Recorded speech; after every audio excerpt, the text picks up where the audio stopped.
Alright, what else is there? Well, let's just go to the status screen right here and check it out. Okay, so Furion, Maria, and Gus are all right-handed. That's important. If you put a weapon in their left hand, they're not going to use it that well. In fact, they're probably going to miss a whole lot. There's not a lot of characters in our party that will be left-handed, but it'll come into play later, and that'll be important. So, as you see with Furion, he is right-handed. He's got all those stats, accuracy, attack, evasion, defense, all that crap. Most of it will be increased with those battle conditions that I talked about. Stuff like accuracy will not be affected by his other stats.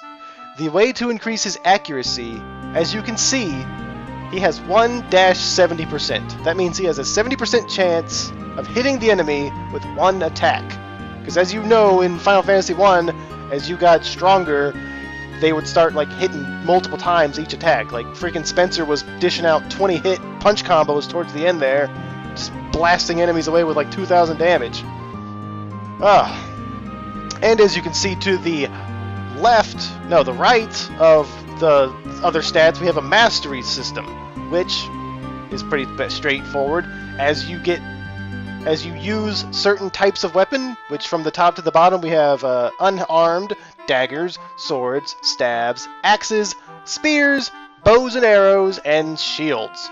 As you use more of that weapon, you get better with that weapon. Alright, so he is a level 1 in everything, but he has 47 experience in both swords and shields. So once that hits 100, he'll reach the next weapon rank, and he'll be able to like hit multiple times and have higher accuracy and all that crap. So, we're going to train each character with a certain amount of weapons. So like Furion, we're going to stick with swords and shields and stuff. And with Maria, we're going to keep bows and arrows with no shield, because a bow and arrow takes up both hand slots. You can't equip a shield and a bow and arrow. And with Gus, we're going to stick with axes, because that's what they start us with, and I couldn't afford any other weapons, so that's that. Alright? So Gus, Furion are going to be our melee, and Maria is going to be our ranged, which is another point that I need to bring up, that you can actually change the formation of the party, as in putting them in the front and back lines. In Final Fantasy 1, whoever was at the top of the party was more likely to be hit. Whoever was at the bottom of the party was less likely to be hit. That's why I had Richard up there with his high defense and shit, so that he could just take all the hits. And I kept the mages at the bottom so that they wouldn't be obliterated by the giants and shit that we were fighting. In this game, it's different. Everyone has the equal everyone has equal chances of getting hit, but if you put them in the back, they will have less likely chances. So it's not a top and bottom, it's a front and back kind of thing. So Gus's strength increased, which is because of all the melee attacks we've been dishing out. And we can like put for Furion in the back and Maria in the front, and then, you know, that'll just change up where they are. So Furion will be less likely to be hit, Maria will be more likely to be hit, but Furion won't be able to do as powerful attacks. So we need to keep him up front, Gus up front, because in the back you have higher defense but lower attack. Except for Maria, I don't know, it's weird, it's been so long I can't remember all the freaking, like, mechanics of this game! But the general consensus is that if you're in the back, you're less likely to get hit and you have more defense. But you also have... Whoa, what the hell are these? Killer tomatoes. Anyway, with her bow and arrow, I don't think it should matter if she's in the back row, because she'll still, you know, she has ranged attacks. She'll do just fine. Never mind. Looks like she's sucking ass. So yeah, this game has a weird way of leveling up your characters, in that you don't level up with experience, you level up by doing things, which I guess makes more sense. You know, you wouldn't suddenly get better at magic by just whacking a freaking rat with a dagger. You would actually have to use magic to get better at magic, and you would have to use swords to get better at swords. You'd have to actually like get hit to have more endurance. You know, it's not like Final Fantasy 1 where you could just like beat the goblins to death with a stick until you had enough experience points to suddenly be better at magic. Different, alright? So what else do we got to explain here? Magic! We'll get to magic in a second, because like, I haven't bought any magic yet. So I'm just getting used to it and also remembering all this crap again. So right now Maria hasn't even been touched by an enemy, which means that she doesn't have any added HP, which sucks because if someone does by chance hit her, it means that she's going to be killed in one hit because she has probably 0 defense and 0 HP because she hasn't been hit. So how much money do we have? 200 gil. Let's go get a spell. And then I'll explain how magic works. Come on. Alright. Actually, you know what? I think I'll have enough to get a spell and go to the inn and heal up. So hello. Wait, you're not the freaking... You're not the spell shop. You liar! With that being said, that with the weapon system, everybody can use any weapon. It just takes a while to get them to be good at it. I think just like in Final Fantasy 1, every weapon has the potential to just kick ass. It's not like daggers are worse than hammers or axes. It's just that whoever... It's not like I could give Gus a dagger and he would start whooping ass with that dagger. No, he's got a proficiency in axes, so I have to keep him with axes. At the end of the game, if I give him like the most powerful dagger, he's not going to be able to use it. It's going to suck. Good, I can afford to use the inn. So we gotta keep giving them the weapon that they're good at. So Gus will keep axes, and at the end of the game, he'll have an axe, and he'll have like super mega awesome combos with it and shit. It's not like I can just be like, oh cool, I got the most powerful weapon in the game. It just happens to be a sword. Let me give it to Gus. And then he's just going to be like, I don't know how to use this. I'm going to miss a lot. I hope you don't mind. No. You got to keep everybody with the weapon that they're using. So, we just picked up a secure tomb. Now, if you noticed, it didn't ask us who we wanted to give it to because it's an item. You have to use it. And we're going to give it to Maria because we're going to focus... Maria's going to focus on bows and arrows and white magic. Right? Now, that means that she's going to be mostly our curing person, our priest, pretty much. And Firion's going to dish out mostly black magic, offensive magic, and Gus is going to kind of be our in-between character. Not so much in-between, but, what am I trying to say? Okay, you know what, let me just dish it out here. Firion's going to have swords, shields, and black magic. Gus is going to have axes, shields, and, I don't know what to call it. It's not white magic, it's not black magic, it's like green magic, I guess. It's all the status effect shit. It's like haste and slow and stop and temper and teleport and haste and blink and shit. So he's going to be like our buffer and debuffer for the enemy and ourselves. So he's going to haste us and slow them. Maria's going to have a little bit of both, focusing mostly on white magic. So she's going to have a few powerful lightning spells, but she's also going to be mostly white magic. Now, yay, Firion's skill improved, and shield improved, and bow improved, and HP improved, and axe improved. Alright, nice. So let's check out what that means. It means that Firion has gone from level 1 hit at 70% accuracy to 2 hits at 71% accuracy. Hooray! And the mastery went to 2-0. So, you get mastery points. I'm doing air quotes. I don't know why. This is just audio. But you get mastery points by hitting the enemy with your sword. Or just being in battle, I guess. Because everybody leveled up at the same time. And once those points accumulate to 100, you reach the next weapon rank. And you'll get more attack and accuracy and shit. So, everyone's gone up to the next level, and Maria, since I put her in the front line, she got hit a bunch, and her HP increased. Now, in the next battle, I think I'll use a bit of magic. Also, you know what, let me save.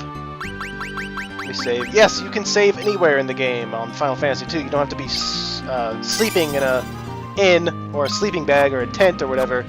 And let me give you a good hint. You see this little peninsula down here? Stay away from it!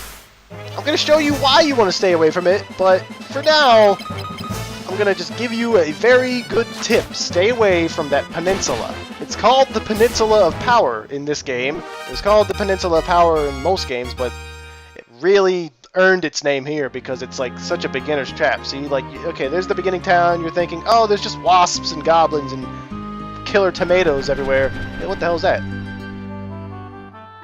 Okay. I forgot that airships and stuff will randomly whisk around here. Okay, so Peninsula Power! We got into a battle. I wonder what could be here. It's nothing... No! No! Goblins! Where are the goblins? These aren't goblins. These are freaking... I did no damage to them! Oh no! Oh my god! And look at that. We're doing nothing to them. It's the Peninsula of Power. And it will kill you. And it won't even give a shit about killing you. These might as well be those mechanical Dark Knights from the beginning of the game. Because we just got wiped.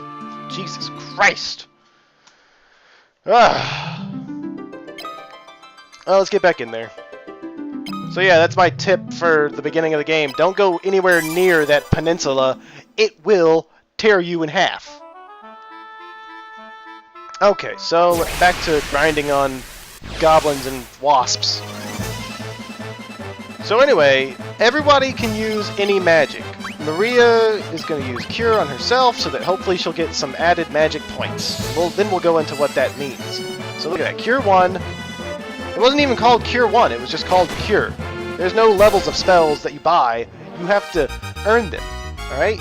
Everything has a level, like I was saying earlier. Everything has a level. Your weapon has a level, you have a level, but not a level that's like uniform and singular. It has many levels. You have levels on everything. Your health has a level, your defense has a level, your freaking strength and intelligence has a level. Jesus! Oh, it's another airship! Hey, pick me up and whisk me away to freedom! Or not, asshole. Anyway, let's go to the magic tab and check out Maria. So, magic, Maria, she has one spell, and it's Cure. Hooray! As you can see, yeah, okay, so she has Cure. She has a Mastery in 1-3. That means it's just like the weapons. She has a level 1 Cure spell with 3 points in it because she used it, and it costs 1 MP. So I'm going to use it on Gus here. Boom, look at that. Oh, she got 2 more experience points in Cure. Sweet. And just like the weapon, once it reaches 100, she'll reach the next rank, and it'll become Cure 2. But she earns more points if she uses it in battle as opposed to in the field. So, that's how magic works. You don't purchase like Bolt 2 and Fire 2. You just level up your Bolt 1 tome until it reaches Bolt 2 level. And it'll change in appearance as well. You know, it'll still be called Fire and Cure and Bolt, but it'll look like, you know, Fire 4 and Fire 3 and shit. It'll change how it looks in the actual battle. So that's cool. We have like evolving magic, and upgrading weapons, and it's like, this is gonna make grinding easier and harder. It's gonna be easier because I don't have to sweat keeping everybody at the same ideal level. You know, at Final Fantasy 1, I was like desperately trying to keep everybody at the exact same amount of experience so that they would level up the same and everybody would be happy and content. This game's not going to be so simple. Everyone's just going to sort of level up as they see fit. You know, it's really up to the enemies to hit the person so that they get more HP. Like right now, I'm actually about to put Gus in the back row so that Maria is taking all the hits. So, because we need to get her health up a little bit, damn it. This is pretty much what I'm going to be doing while I'm grinding. I'm just giving you a little sneak peek as to what's going on. I'm staying around this town because, like I said, there's deadly blobs south of us, and there's just all sorts of other crap around us. We need to stay here, on the kiddie ground. In the freaking McDonald's play place of enemies. There you go, Maria. I need you to... I know that it's not polite to hit a lady, but I desperately need you to get punched in the face by the killer tomatoes so that you can have more strength. You see, Gus and Furion are in the back row now, so that their accuracy is drastically lowered. So, hopefully, Maria's attack increased because she's in the front row. That's how this game works. And, that's pretty much how this game's going to go for the rest of the game. I think I'm going to get Maria some extra health points, and then we're going to go north to the next town and see what happens. Hey, another airship! How you doing? Oh, I forgot about that. I forgot about the randomly crossing airships. This game, in my opinion, is much better than Final Fantasy 1. It has a more sort of developing storyline. You have characters coming in and out of your party, which is more attuned to like modern Final Fantasy, I guess. I don't know about modern, because modern Final Fantasy is like Final Fantasy 13, and I don't know.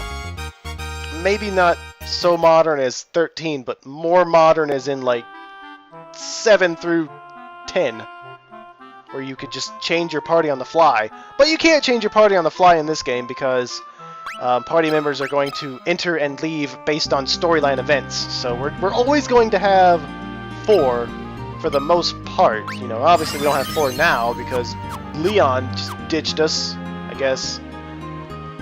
How much money do we got? Can we afford another? No, we cannot. Alright, I want to get Maria some more health points, damn it, so that we can go to the first town and then we can go do things! Alright, come on, one more battle. One more battle. Maria can hopefully get some more health points and then we can go to the next town. Enemy first strike. I don't care, that's what I want. See, that's the thing.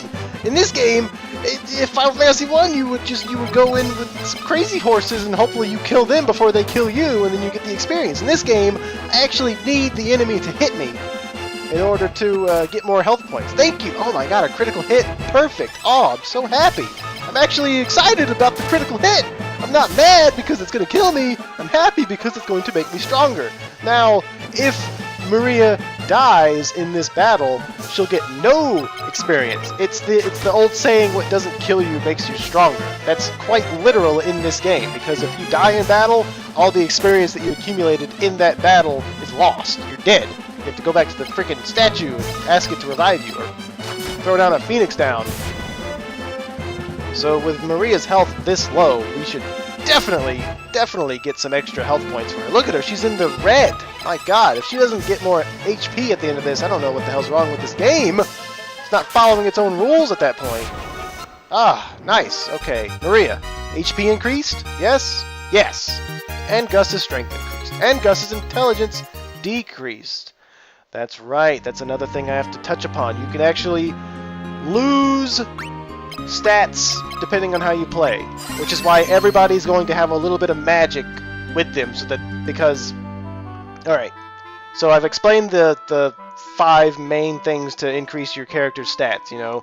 Lose HP equals gaining more HP and endurance.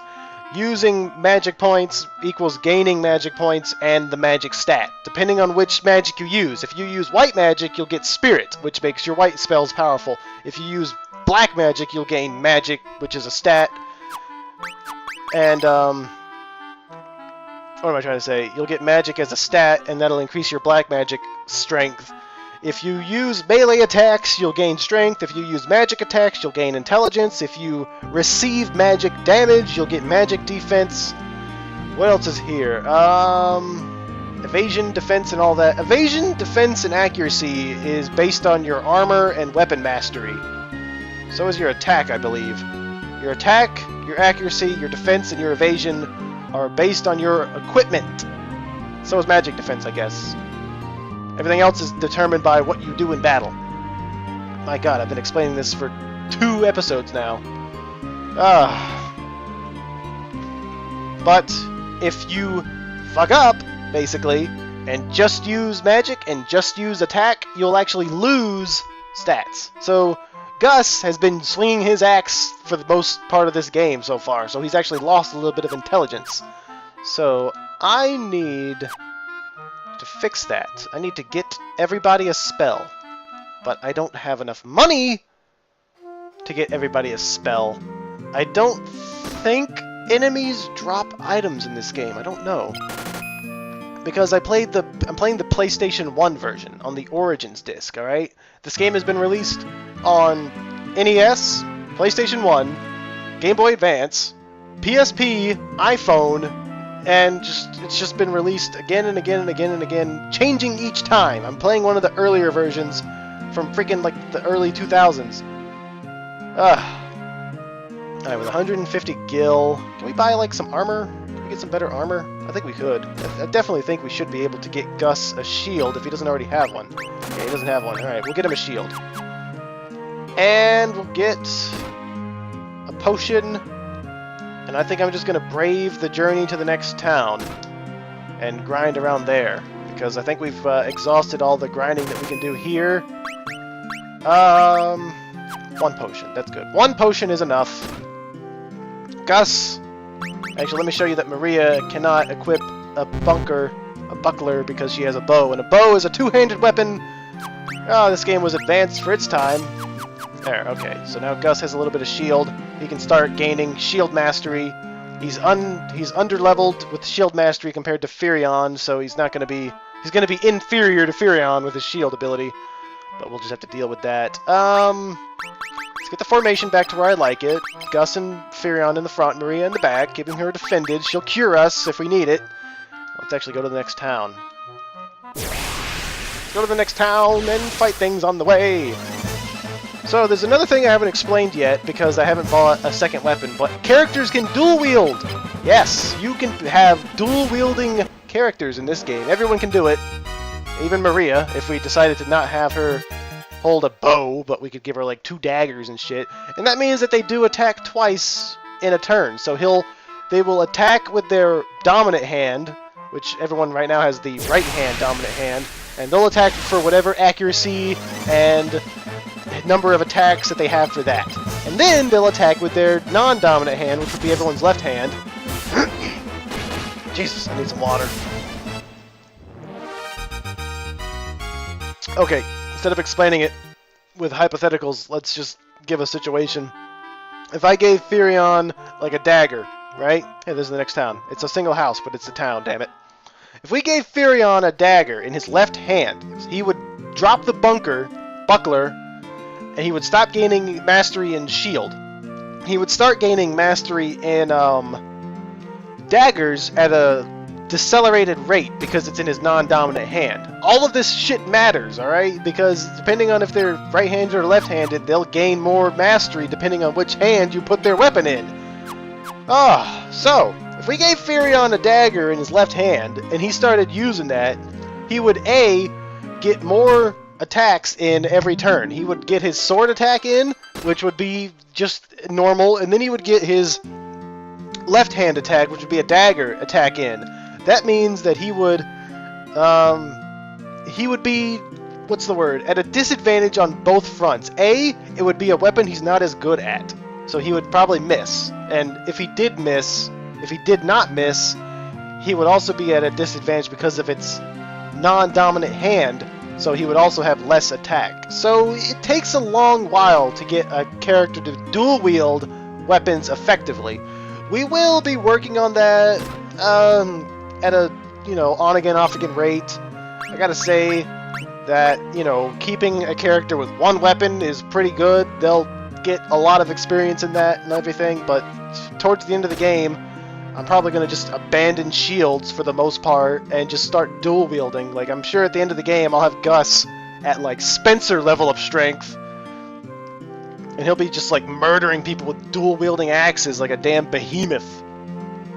But for now, we're going to have one weapon per character and magic. So let's, where are we? Where the hell are we? This is the village of Gatria. Finn is across the lake, see? Yeah, I see. I see that just fine, you little turd. Everybody else got any more? The gates to Castle Finn have been locked by the Imperial Army. You can't go in there. The town has changed too. Now you only see Imperial soldiers and monsters there. That's right, if we go to Finn, we can actually get into random encounters in the town, which sucks. There's a pub on the outskirts of Finn. When the Empire invaded, the owner didn't make it out in time. Now he has to serve Imperial soldiers all day long. We'll get to that later. I'm hoping that by the end of this play session, we can get the ring. I mean, you'll see what I'm talking about probably at the end of this PlayStation, but there's a ring that we have to get, and that will be like our first little quest, and then we'll stop playing. In fact, speaking of stop playing, let me pause the recording real quick because of all the file size shit. Be right back.